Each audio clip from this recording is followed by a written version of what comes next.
Hello, and welcome to Sinful's Horror Stories. Today's video features truly horrifying train stories.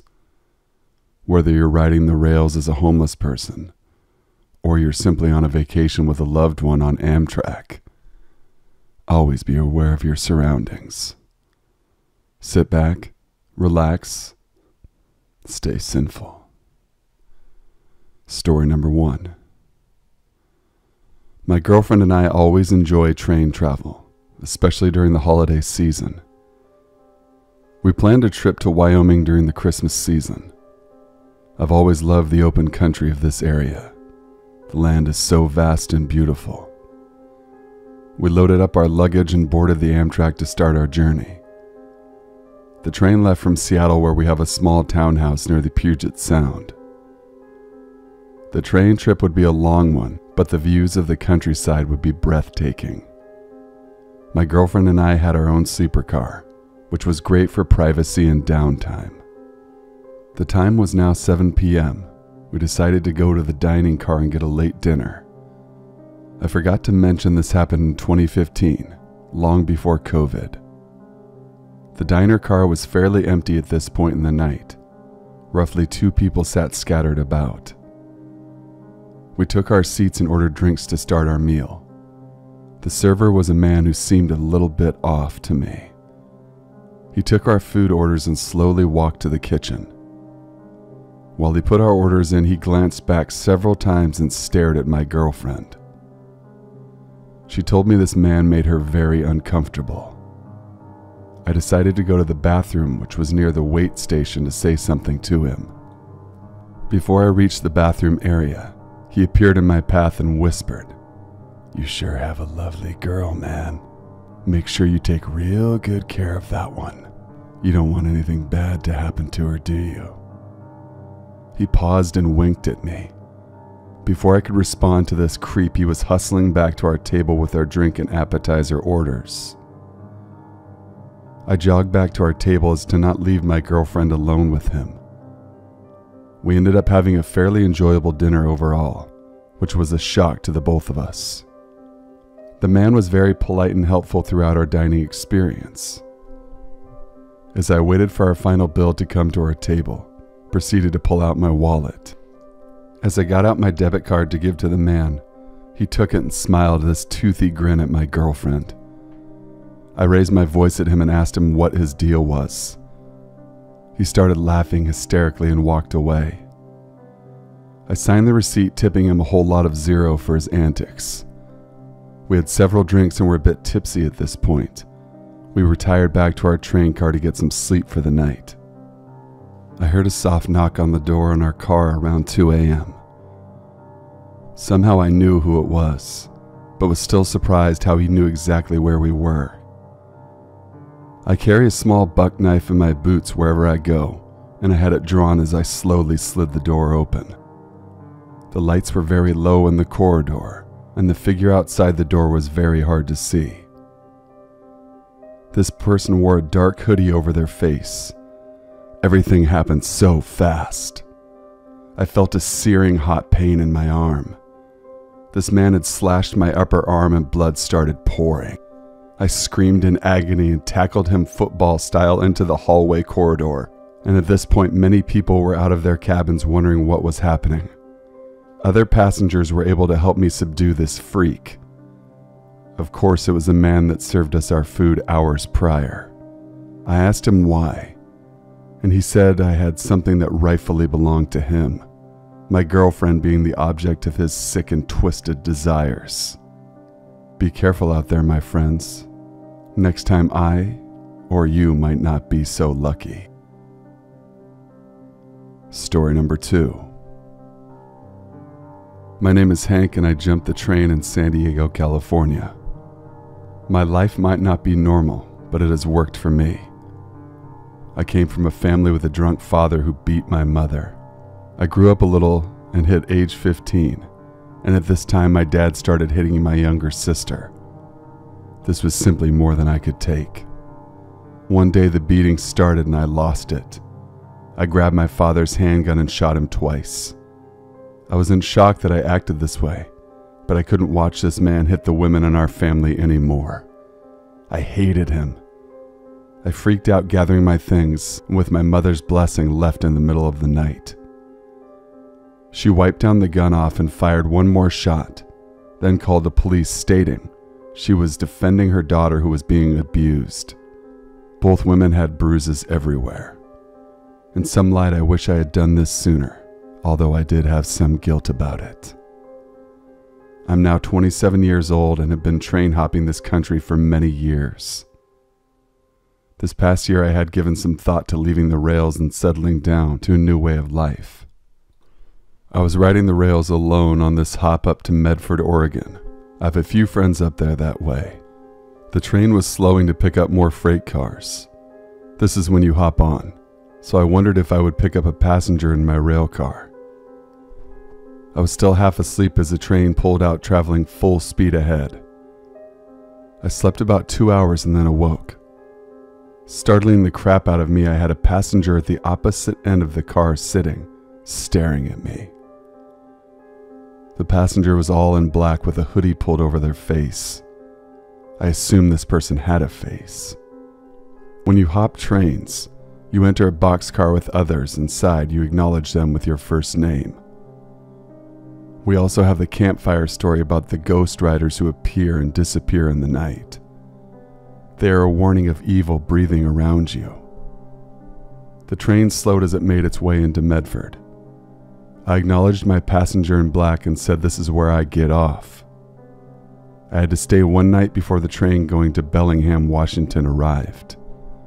I settled in an underground drain pipe in the rail yard. I will snooze and then catch my train early the next day. When you hobo, you know many sounds like boxcar doors closing, the squeak of the train brakes, and even the watchmen swinging their lanterns as they look for hoppers. Finally, in my rail car, I settled down when on-hopped a longtime friend named Josie. She was a tough yet sweet girl at age 23. We were friends and I appreciated the conversation.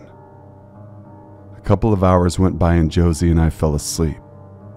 The train hasn't stopped, but as I awoke I saw the demon dressed the same as before sitting across from us.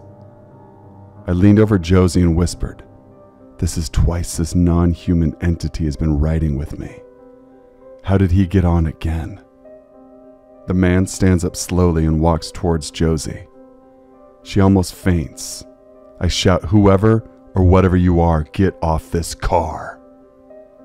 Just then a strong, heavy force pushed me away, and the demon took Josie away from me. They disappeared into thin air. There's a stereotype about most homeless people, that we are all drug addicts or alcoholics. Well, I've never touched either. I think to myself, am I having a nervous breakdown? I was daring this demon ghost to come back now as I was tired of its crap, and I had to know where Josie was. My heart was pounding, and I was sweating. My stomach was in knots.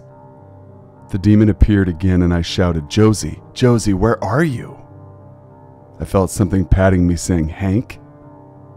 Dear God, what's going on? There was Josie wiping my forehead. "Hank, I thought I was going to lose you. You had been burning up with fever for hours now. I thought I lost you too, Josie. Thank God it was only a horrible dream." Josie and I were married, and with my family's help we both got jobs in Bellingham, Washington. We've been married 30 years now and have loved each other each and every day. Josie lost her battle with cancer. I must tell you a haunting secret. Hours before Josie died, the ghost man dressed in black sat across the room in silence. I was horrified. Josie took her last breath and the ghost turned into a bright light carrying her away. I had hoped Josie would wake me up again and tell me I was dreaming about this, but this was for real. Her body was still there, but she was gone. I'm boxcar hopping again. I'm older, but now I can't stand being in one place too long without my Josie. Remember, you never know what fate will befall you at any point of your life. Perhaps the demon was an angel all along and saved my life when I was burning up. I know Josie is at peace now. I pray I will find peace in the distance, but I fear waking up to the ghost again. Story number 3.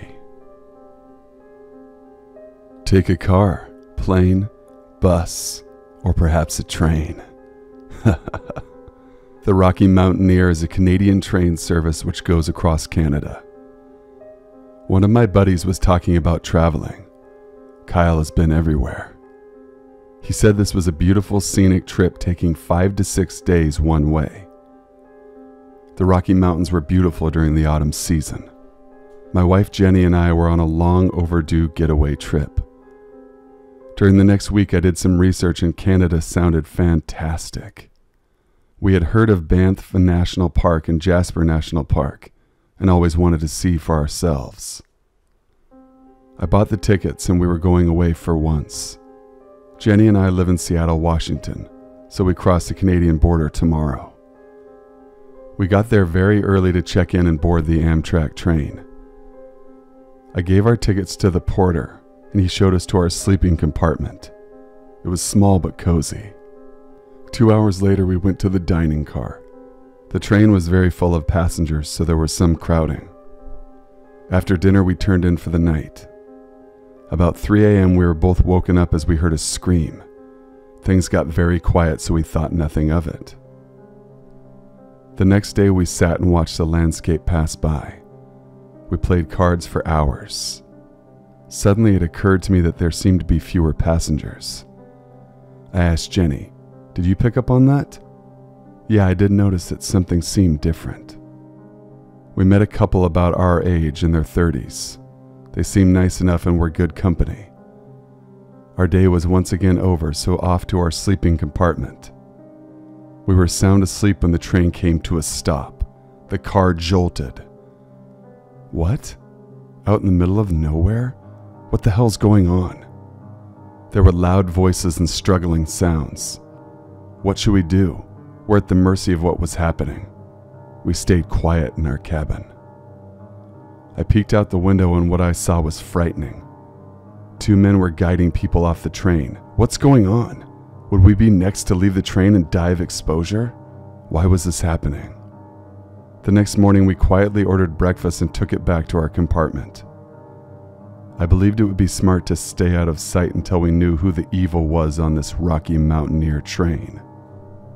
Jenny and I had dinner with the couple we had met the night before. The couple made some remarks about staying hidden and quiet. You don't want to be caught by these people. I said, "Wait a minute, what do you mean?" They got up quickly, said nothing, and left. We took some packaged foods back to our compartment. There we stayed quiet and prayed about the upcoming night. Your mind goes crazy imagining the who's and what ifs. Could it be a human trafficking ring? Pay more money to the bad guys or get off? We weren't sure. This was happening all over again. We both didn't sleep much. I awoke at 4 a.m. to the same noise within our train car. The train didn't stop this time. However, looking out my window carefully, as not to be seen, I saw 4 passengers thrown off the train. I whispered to Jenny what had happened. The sheer look of panic and fear in her blue eyes I will never forget. The next morning there was an announcement made by the conductor of the train. His voice was deep and gruff. The conductor stated for anyone who may have seen or heard anything during our trip, you should remain silent if they wish to finish their journey. Don't forget, we know where you all live. Have a safe trip, the conductor said. We knew we were being silenced if we didn't want to be killed.